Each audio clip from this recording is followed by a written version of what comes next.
Okay, so here's Buxton water ahead of our Buxton trip on Saturday. It is now Thursday, so I thought, why don't we just get some Buxton water so we can compare it to real thing. Okay, so we have just come back from the shops to get the Buxton water, and so I'm about to just show you it basically. So on my bottle, it does say sourced St Anne's. And St Anne's well is where we'll be going on Saturday in Buxton, so I'm very excited to try this.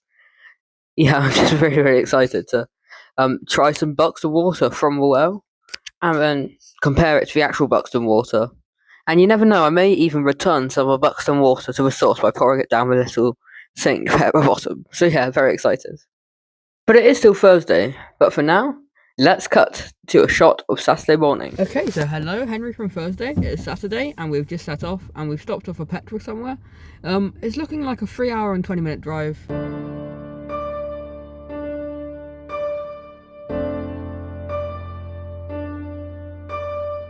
That's a lot so good.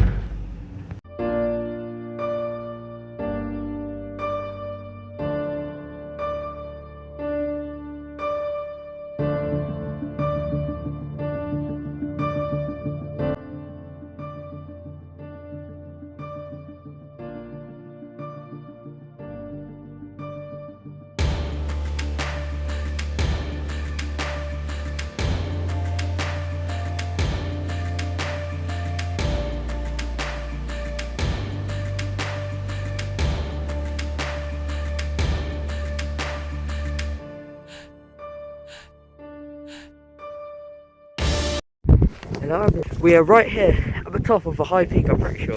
I don't actually know where we are, but I'm pretty sure we're at the top of the high peak. And it's a brilliant view up here. And I look like Aaron Walker currently, so that's quite funny. This is what it looks like on the other side of the hill, and then you go to this side. I need to readjust my hair so quickly. It's very windy up here. There we go, look at that.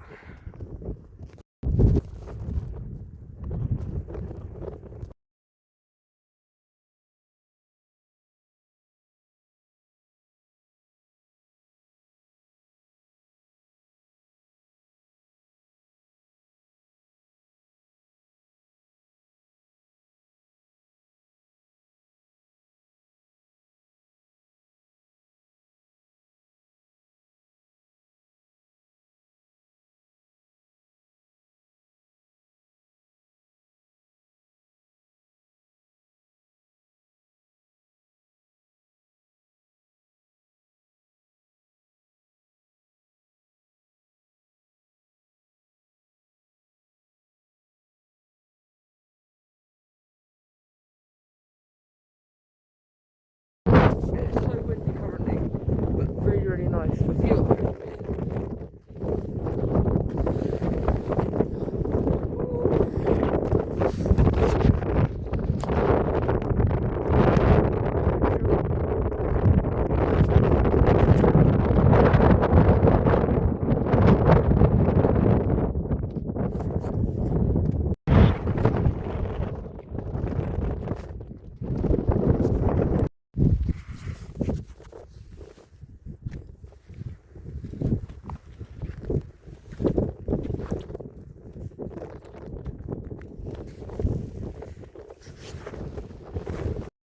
How cold it is up here. It's literally so cold that like when you step on the ice, well, the puddles just turn to ice.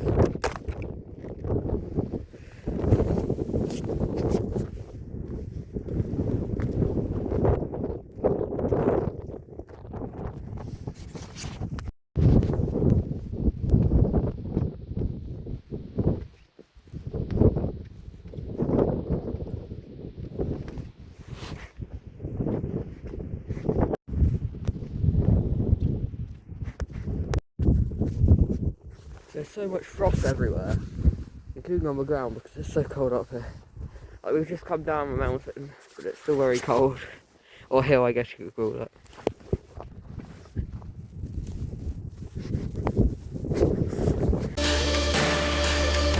We stopped off at the main arch. Oh wow. So sorry if you couldn't hear my voice well in the last clips. Obviously, I had a snood over my mouth, plus it was quite windy. But we've just come down from one of the hills. I believe it was like the East Dale in Grindlesford, actually. And so we stopped off at this hotel. It's called the Maynard, and we just stopped off here for coffee and like a sausage sandwich. It was very nice. I would definitely recommend it. I mean, there's a very warming fire in here, and it's just a very beautiful hotel. So I really recommend it. Now, and then at 1 o'clock we'll be going to the Poole's Cavern. And we may even do a Buxton Crescent experience. And don't worry, we will be going to a well today.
We are in Scrivener's bookstore in Buxton, and it's one of those old second-hand bookstores where there's just so many books everywhere. It's amazing. Yeah, very, really good. 5 floors of books, 4 floors and then a cellar. I definitely recommend it. There are just so many little nooks and crannies inside. And we do bookbinding here as well. It's very, very good. We're about to head for Cavern.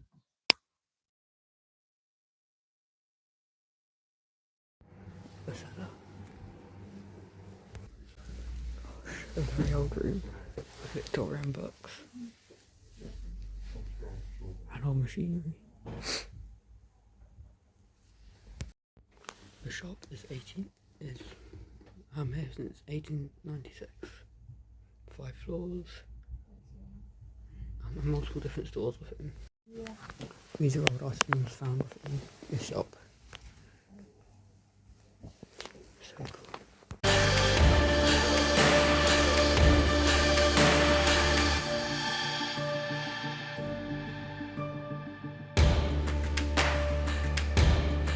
Some fossils found in the castle.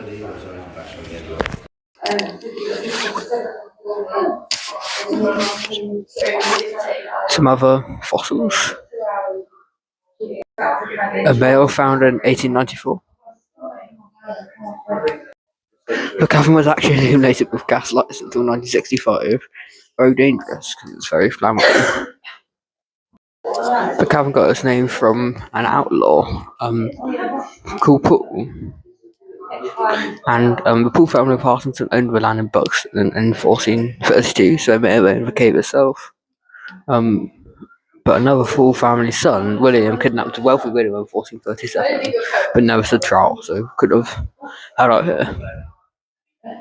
Paducah, Devonshire opened the first ever show cave, which is Poole's Cavern, complete with a custodian, museum, bandstand, and monkey house. Jewelry made in the cavern, as people were often buried in the cavern, and offerings were often made to gods in the cavern. Into the cavern before them when your hands and knees for nearly 50 metres in total, through the thick mud.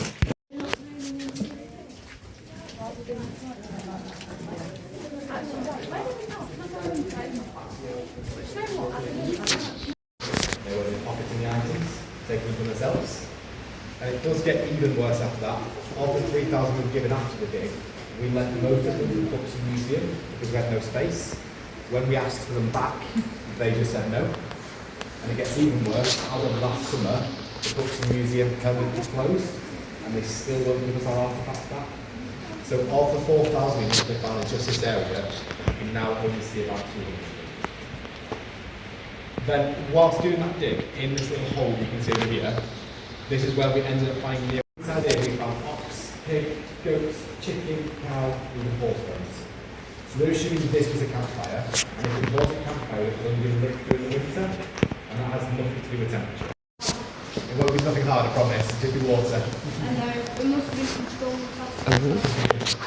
Now, I mentioned when that first tour guide was digging into finding Roman coins and Roman jewellery buried with the bodies. So we're just assuming if the bodies are buried with Roman coins, they also must be Romans. Now, in 79 AD is when the Roman invasion reached Buxton.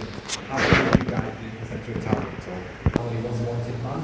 So instead of following a known criminal into a dark cavern, that low entrance I showed you at the start, they basically threw rocks and boulders at it, entirely blocking it up. And of course, that wall was coming down so they could explore the rest of the cavern. The entrance was blocked up and couldn't get out. So supposedly he died in the local handshake guys at starvation. Now, he is the reason the cavern is named Poole's Cavern, but again, is a folk story. It's all just by the flow of water. So every single thing that you see inside here is more like water. Sounds like that's what stalactites are made of.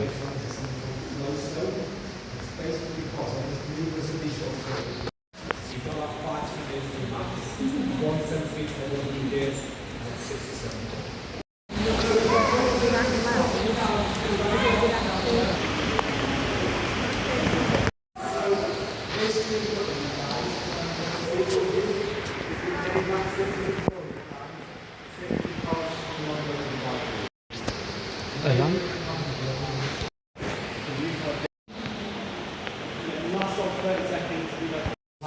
Those orange tips. Now, I'll be frankly honest with you, we have absolutely no idea why these guys are orange. There's only one other cave in the whole entire world other than this one, and it's in North America, and they don't know why theirs are orange either. So again, we have absolutely no idea. Now, I am just going to pick on a few of you guys randomly to have one more guess, not everybody. So 7, when we got to this point, she said to me she knew exactly why all these guys are orange. She basically said when we're asleep, the giant wakes up and has been cleaning his ears with all the stalagmites, and that's why they're orange.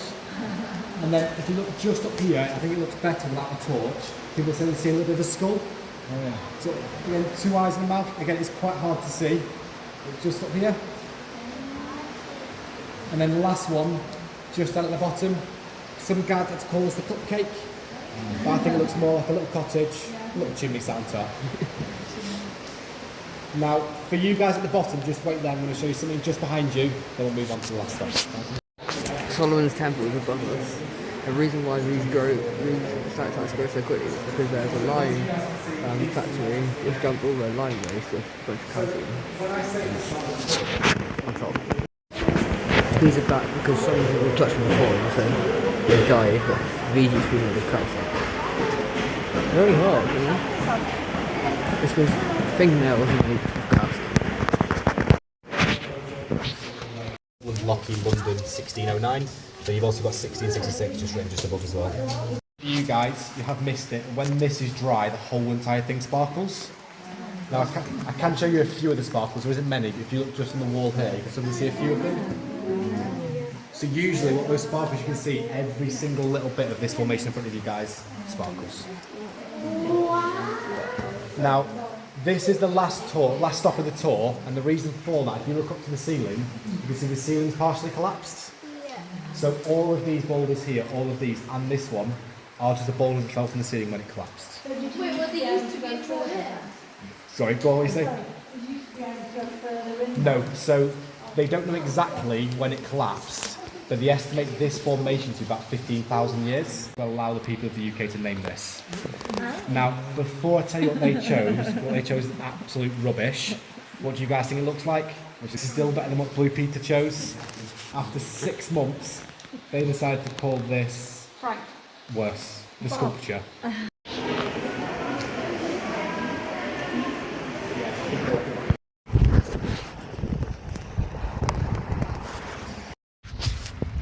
And that is the hotel that Mary Queen of Scots stayed in, the Old Hall Hotel. Oh wow, is it? Here is the Crescent, where we'll be doing our tour. The water that flows to St Anne's Well is like 5,000 years old.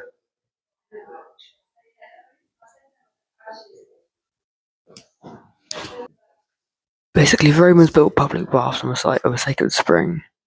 And the Latin name of the town comes from aquae, meaning springs of waters. And Artemisia, a Celtic goddess believed to dwell in the sacred grove, is located here. St Anne's Well is actually known for like holy water. But a Protestant church declared that people who visited thermal springs for medicinal purposes were guilty of idolatry. The well was closed. Mary Queen of Scots was actually allowed to visit Buxton 8 times, even though she was a prisoner of English Queen Elizabeth I. And so the owner of Chatsworth, the 5th Duke of Devonshire, actually wanted this town to rival Bath in like Gloucestershire, and so he ordered someone to build a crescent, which is very beautiful. That is what the baths look like in about 1850. So the Duke of Devonshire gave 2/3 of the great stables to a Buxton Bath charity to provide a hospital for the poor.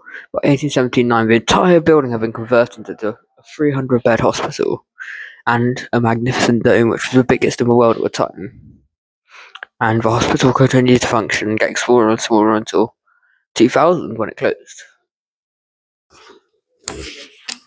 Before restoration, Buxton looked a lot like this, and the present looks a lot like this, with mould and other damage. In the 1990s, structural deterioration was taking its toll on the building, and the crescent was vacated and left empty. So Buxton's Crescent now is like has spa hotels and as well as this experience. With illnesses, we'll come to Buxton, and doctors will prescribe them different things to do in a day. For example, bathing and bathing in the different waters in order to basically cure our diseases. But the doctors didn't really understand what the diseases were. Total bill to get a cure in Buxton was about £28, which is now £3,500 nowadays. Many people visited Buxton, including Mary Queen of Scots, William Camden, Robert Dudley, so many different people. Mrs. Hart, Sarah Wedgwood, Anna Seward, Everton Football Club, John Lee, Hannah Briggs. The Northern Premier League Cup 2021 to 2022. One patient from Manchester claimed that the Buxton Crescent was actually better than the Savoy. These glasses were used by famous royal people. This one was used by His Majesty King Edward VII. No, No, it's fine, I got it. Okay. Oh gosh, it's warm. because it's warm. There is the Buxton Bath with some sort of like Buxton Lego memorial, and there is the indoor well. It's quite warm, yeah, but very nice. Hello everyone, so we're in Buxton Pump Room, and I've got the gloss of Buxton water which I filmed myself getting on Thursday, and so now we're going to do a side-by-side comparison. So the actual one's warm because it comes from down the ground, which is close to the warm centre of the earth. Okay, here we go, so we're trying the Buxton bottled water first. Quite nice, better than your average water to be honest. And quite cold because it's been with us all day and it's been a freezing rainy day outside. Now time for one from the fountain. Here we go. It's quite warm, but should be fine to drink.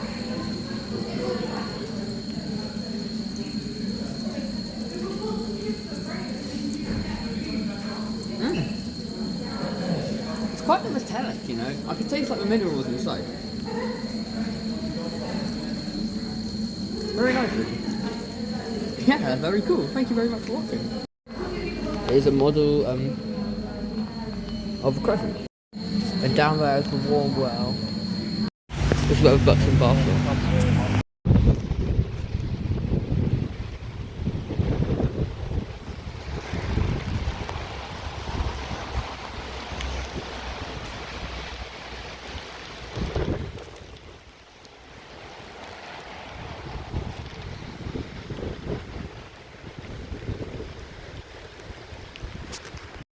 a met off this weather station in one of the oldest weather stations of the UK, dating back to 1865, and it has day records going back to them. And the War Memorial, Buxton War Memorial, a crescent.